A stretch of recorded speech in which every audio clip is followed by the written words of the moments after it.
First window from the front, on the choir side. St. Agnes.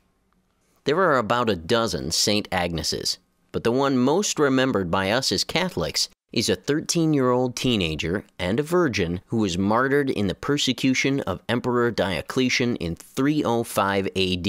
She was a beautiful and wealthy Roman maiden of Christian parents at the time when most of the nobility were pagan.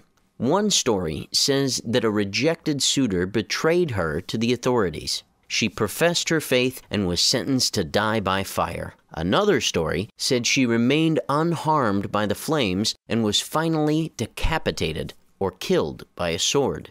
St. Ambrose is quoted as saying, "Agnes was holy beyond her years and courageous beyond human nature."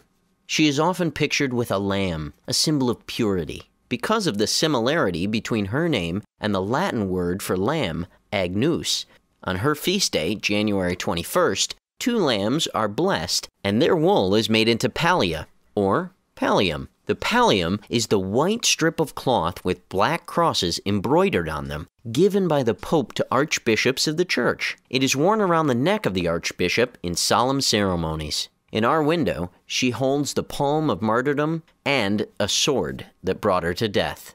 St. Agnes is the patron of chastity, young girls, virgins, and Girl Scouts.